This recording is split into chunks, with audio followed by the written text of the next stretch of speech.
are. Welcome to Homekeepers. Come right on in, friends. How are you today? I hope your day is going well. Grab yourself a cup of tea and just hang out. It's time for you to have a break. I really do believe that. So just take a break. And if it's the first time you've ever come across this program, don't let it be your last. I can't tell you how welcome you are. And I'll never, ever forget those people who've been with us, maybe from day one. Thanks to all of you. And you're not going to be disappointed in the program today, because my guest has one of those stories that make the chills run up your backbone, you know, and an absolute solid proof of what Jesus can do with a life that is almost broken beyond repair. My very special guest is Janet Boynes, and she is the author of Called Out. Hope you can see what a beautiful lady she is. She lived a life that is beyond my ability to describe, but a lot of it was within a lesbian lifestyle and culture and so forth, and how the Lord just kept calling and calling and has made her whole with a wonderful ministry to people who need the ministry and who are broken and who need to hear the story that Jesus restores and he can make you whole. And also she's an author, and also she holds conferences across the United States, and I'm anxious for you to meet her. And I'm going to join Stephanie. We're making something so good, white chicken enchiladas. And I have tasted this recipe, and it's way beyond my expectations. So you'll want to watch that and perhaps get the recipe. But before I join her, I want to again remind you that we have these beautiful cross hoop earrings.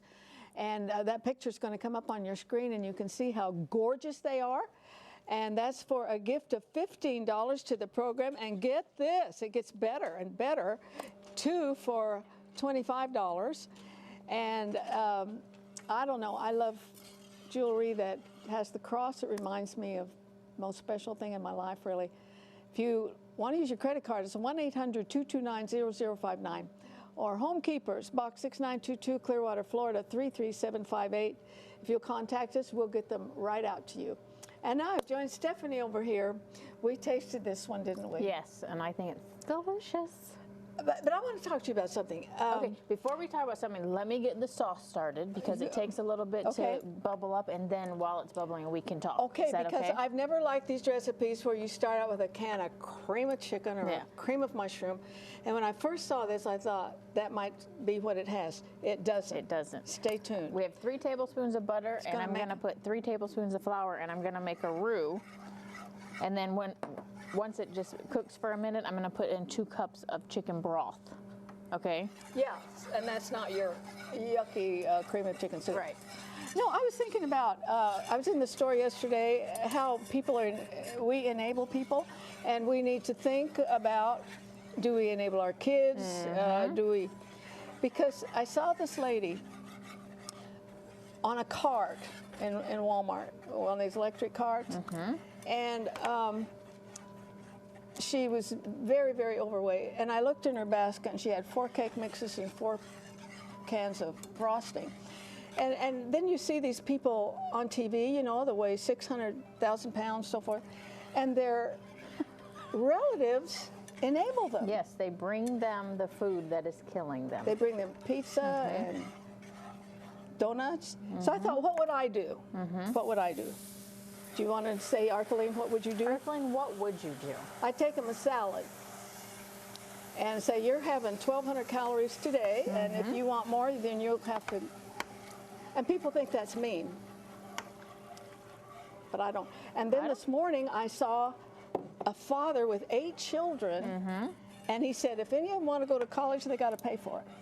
I mean, and then he's talked about what his kids are doing and how he's motivated, making them self-reliant. And so the contrast was, we can't enable people to do the wrong thing. No. So do you ever think about that with your parenting? Maybe? Oh, all the time. You know, I want to find a balance, you know, it's really hard to find a balance. I want to do so much for her, but I also want her to be able to do so much for herself. So I try to find a balance. I don't think I enable. My husband probably would say I do a little bit. Let's bring him in. No, let's not. No. Well, I think culture should not affect Christians like it does. The PC stuff and scared to death you'll hurt someone's feelings rather than tell them the truth. What am I doing here? Okay, you have chicken that was cut up. Now here, this is a great recipe that for what we've been talking about. Cook the chicken on the weekend, then you have chicken throughout the week. This is one of those great recipes. You cut up some chicken and you put in cheese. That's all you do. Don't touch any of my stuff. Okay? This is That's Monterey Jack. So you're just going to mix that up. And I'm still thickening up our sauce here. I'm going to turn it up a little bit so we can get it bubbling. Yeah, because you know Alexis is in her senior year now. So college next year.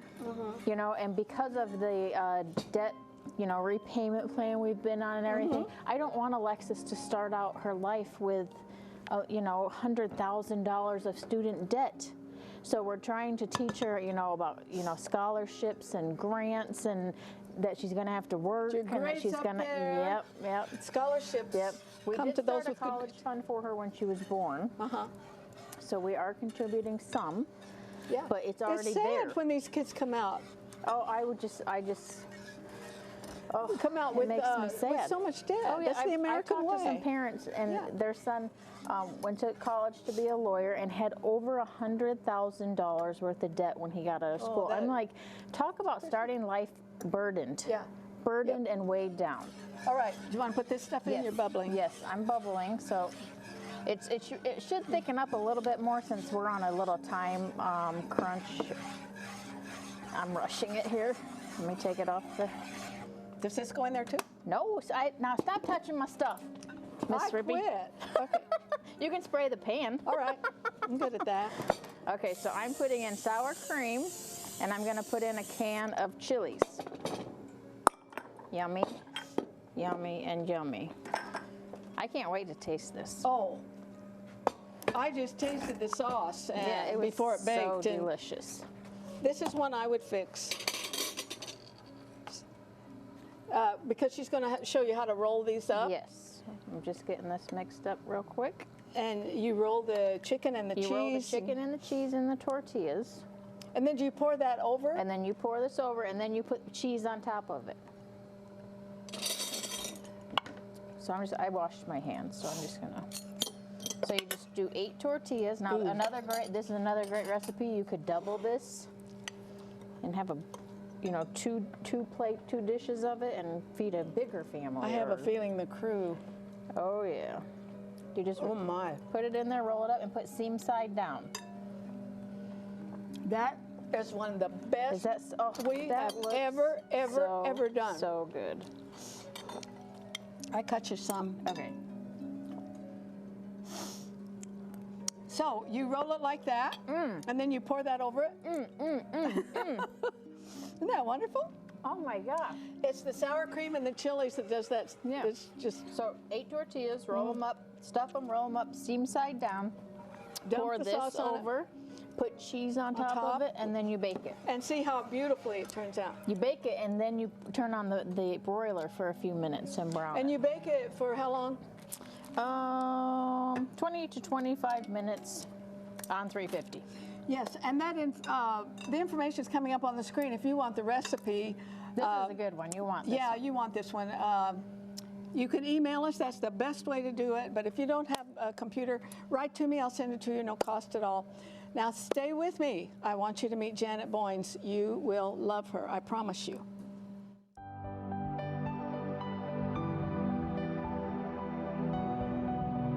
If you would like a copy of today's recipe, just write to the address on your screen, or you can email your request to arthelene@rippy.org.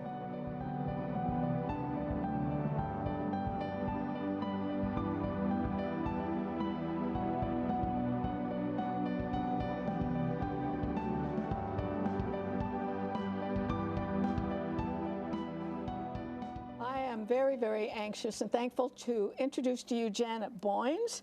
author, speaker, conference holder, I guess you could call it that and all, and a lady that God is using mightily, and it's thrilling when these kind of people come by. Welcome. Thank I'm so glad to meet you. Arthelene, you are a blessing. Thanks for having me. And you're so pretty. Well, you're so pretty. Thank you. I mean, it's amazing what the Lord can do after a period of time. When you hear her story, well, it's a miracle you're alive in the first place. It's a miracle. And you're intact. And yeah. You know, when God has a plan, the devil will do everything he can to try, but not in this case. And is this your first book? That is my called first Out. book.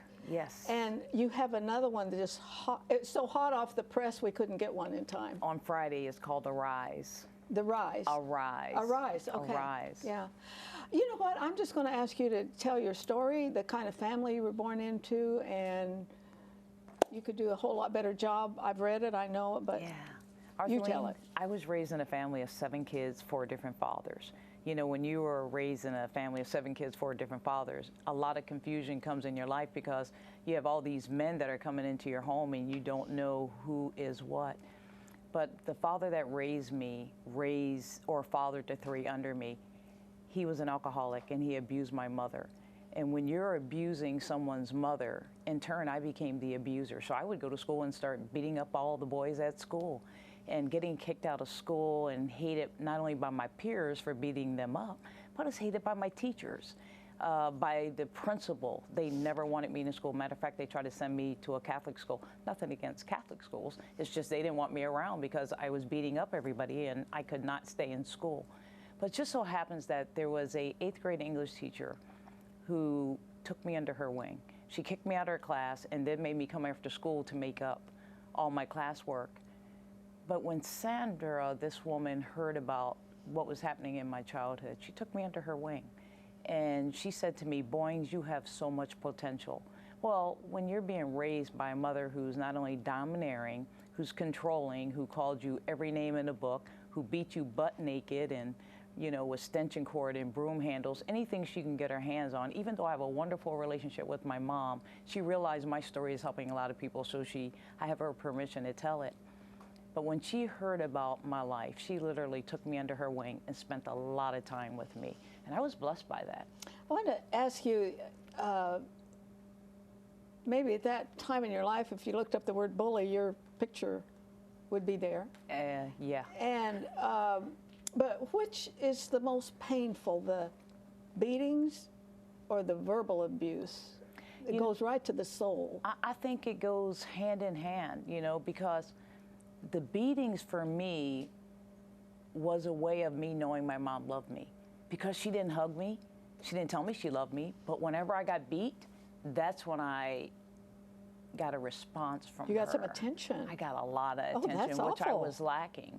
And you know, even though I'm 56 years old, it still has an effect on my life, even now. I mean, things go away, you learn how to cope, but it still affects me regarding relationships and friendships. You work through that.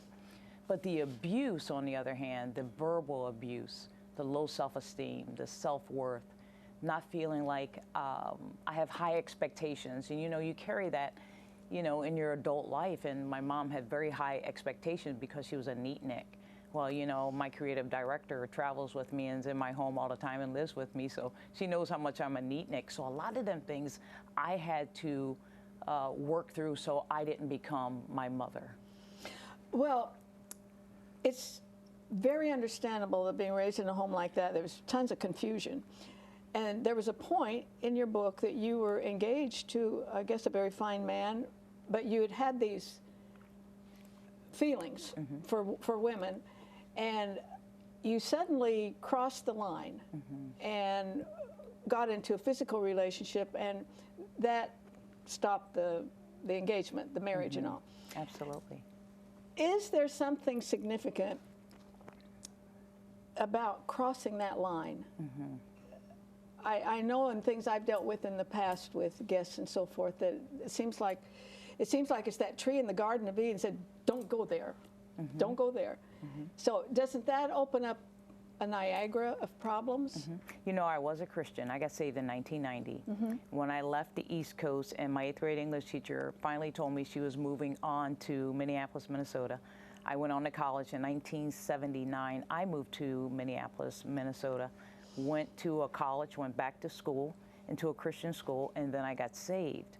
When I met this gentleman, one thing I did say is that I would never marry an African-American man because I associated African-American men with abuse, because that's all I knew. So I was dating this Caucasian guy, great guy, professional bike racer, rode his bike a lot because that's what he did, and he was a drummer. So we really never spent a lot of time together on the weekends, but during the week we worked, we had dinner together. And when I met him and he asked me to marry him, I thought that was like awesome. I would have never thought that I was going to get married. But let me say this, African American, I believe personally, we don't get the help that we need when we come from a background such as my own. I don't know if we just don't believe in it, but I've gotten counseling throughout my whole life. And when they told me homosexuality was okay, even though I was in counseling, I would say to them, I'm a Christian. But when I met this woman, she gave me the attention I was looking for. I don't know if it was the attention that I just wasn't getting from my mother back then, and this woman gave me all the attention, but when we started spending time, I was getting something from her, obviously, that I was not getting from my fiance, but I was not allowing God to give me. And Satan knows. And Satan knows. Satan knows who to bring in. I hate to give him that much credit, yeah, but he's not a dummy. Yeah. I like him to be. And I have, I think I was one of the very first in Christian television, because I've been around here over 35 years, to approach this subject and to bring on former homosexuals. Thank you for doing that. Yeah, and I learned early on that this is the enemy's prized territory. I had a show here one night, had an audience and everything years ago, and the lightning and the rain and all shut us down, and I didn't get back home till 2 in the morning, lost the audience and all. And I sat on the couch and said, Lord, I'm trying to, you know, do what I think you want me to do, but I'd appreciate a break in the weather. And he spoke to my heart and said, oh, you know, keep doing it, but you're in heavy enemy territory in these subjects, in pornography and homosexuality and all of those things. And so I see in your life that Satan had the right person at the right time. You know, what we're dealing with today is a spiritual battle. Yeah. And Satan, I believe that the enemy is going to use this in the last days to try to do everything he can. He tried to hurt Christ once, and he rose again from the dead. That's the only God that I know has rose again. But anything that's near and dear to God's heart is family. And if he can destroy the family, he will feel like he has done his work. He can never repent.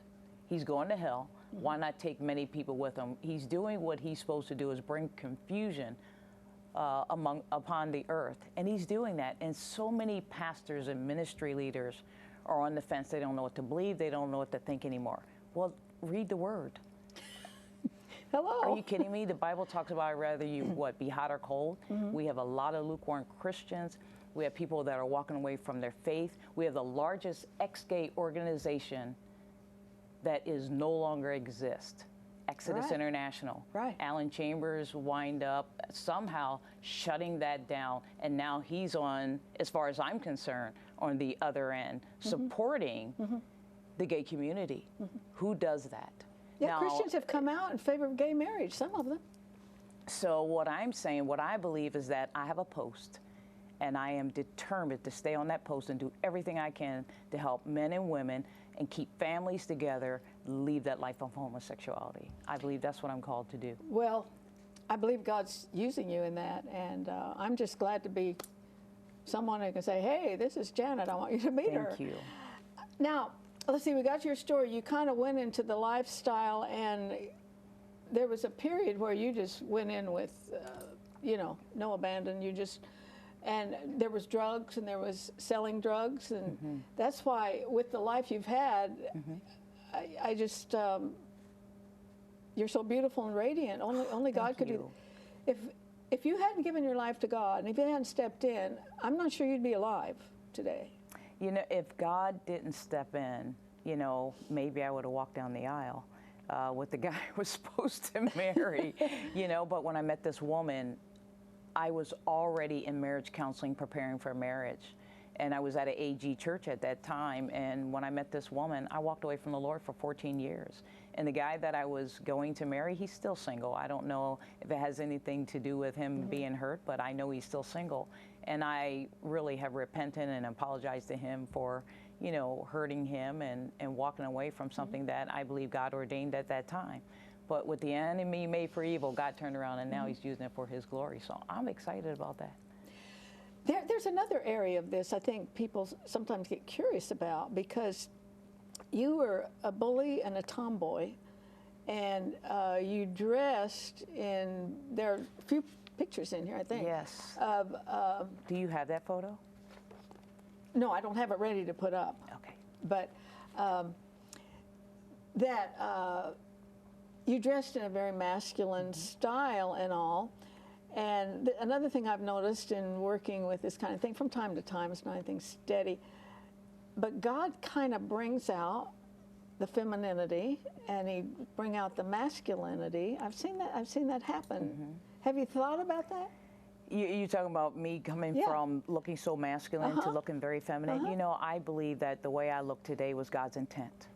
And for me, looking masculine, I believe at that time I was trying to fill a void that I could never feel. I was trying to be a man that I could never be. I was trying to treat women the way I thought men should treat women, not after being raped twice, not only by my mother's husband, but by an altar boy, watching my mother get abused. Who wants to be with a man when you're seeing all that? So I thought I could treat women better than that. So my life was transformed into something that God had never planned for it to be. However, I believe that this was a process. 16 years out of that life, God was able to transform my life, and many women. Totally.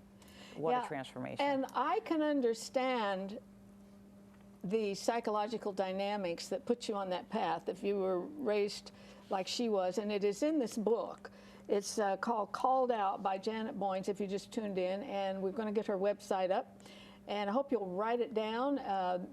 There's a conference coming up in Orlando as we make this program, so you can find all that information there as well. Now, we jumped ahead a little bit there. How did you finally, after this life that we have skipped over the details, just embrace the Lord fully, and he brings you into a very valuable ministry? I think if they really want to hear all the story, they can buy the book. Yeah. But it's amazing. The Bible says if there's 100 sheep and one goes astray, he'll leave that 99 and go after one. Well, throughout the 14 years that I was away from the Lord, he never walked away from me. He was always putting Bibles in front of me and people in front of me, and I used to shake my hands at the Lord and like, get away from me. It's because of you I don't have a relationship. Every relationship I had would fall apart. But I went past this church when I lived with this one woman, and I sense in my heart, you know, that you're knowing that I was going to go to this church. So I used to say to my girlfriend, I'm going to go to this church. Well, 5 years later, I had my own cleaning business, and I left at 3 o'clock in the morning, something I've never did. Went to a grocery store. There was a woman coming out. I was getting ready to go in, and we just stopped. And I said, ma'am, it's 3 o'clock in the morning. What are you doing out here with all these groceries? And she said, I just dropped my son off at school. I said, 3 o'clock in the morning? She said, yes, he goes to North Central Bible College. And homiletics, hermeneutics, all the things. I went to that school.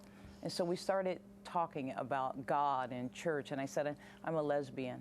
And I walked away from the life. It's been almost 14 years. And she invited me to church, and she pulled out a brochure. It was a church that the Lord told me I would go to prior to meeting her 5 years ago.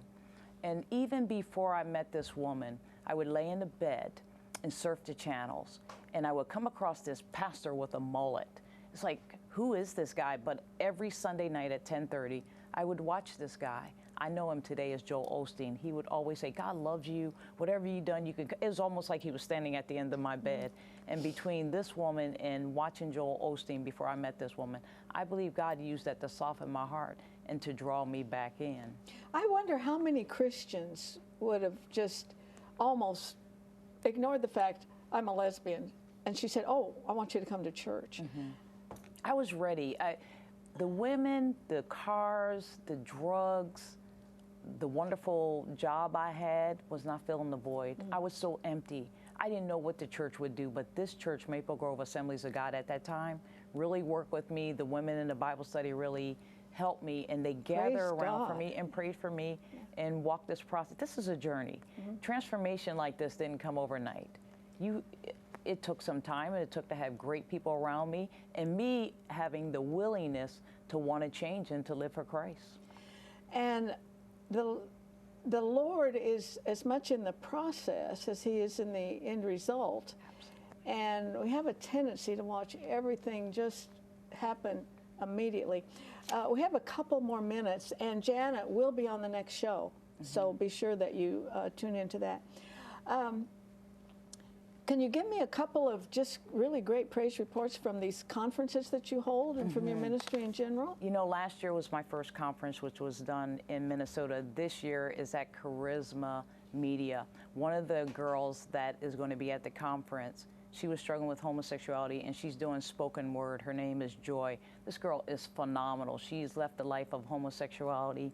Also, there's a guy who's leading worship with Elsiona. He's going to be one of my speakers, and he's come out of that life. There's thousands of men and women that have come out of the life of homosexuality. See, the gay community and the media want you to think that there's a small number, but there's only about 5% that are even living a homosexual life. But there's thousands of us that have left that life of homosexuality. Well, it is certainly much needed, and with everything so out in the open, and nowadays we talk about anything and everything, it's time to really address this subject. We have about 30 seconds or so. What have been your thoughts on gay marriage and how people vote it down, but judges override we the people? Well, I don't believe there is gay marriage. Anything outside of a man and a woman is not a marriage. You know, you can call it what you want, but marriage is between a man and a woman, and you can't change that. Nope. That was God's idea, his first human covenant there. Was marriage between a man and a woman. We are out of time, but I hope you've noticed the website. I hope you've taken it down, and we'll refer to it. And if you have friends who struggle, please let them know about a ministry like this. Go to the website. There are helps. There are resources. And Jesus died for everybody. Everybody, friends. We can't cross any of them off the list. So hope you'll remember that and open your heart like that good friend did for her. But join me next time, remembering there's no higher calling than that of a homekeeper. God bless you. If you should miss a Homekeepers program, you can catch up by going to www.ctnonline.com. Click on CTN Programs and then on Homekeepers.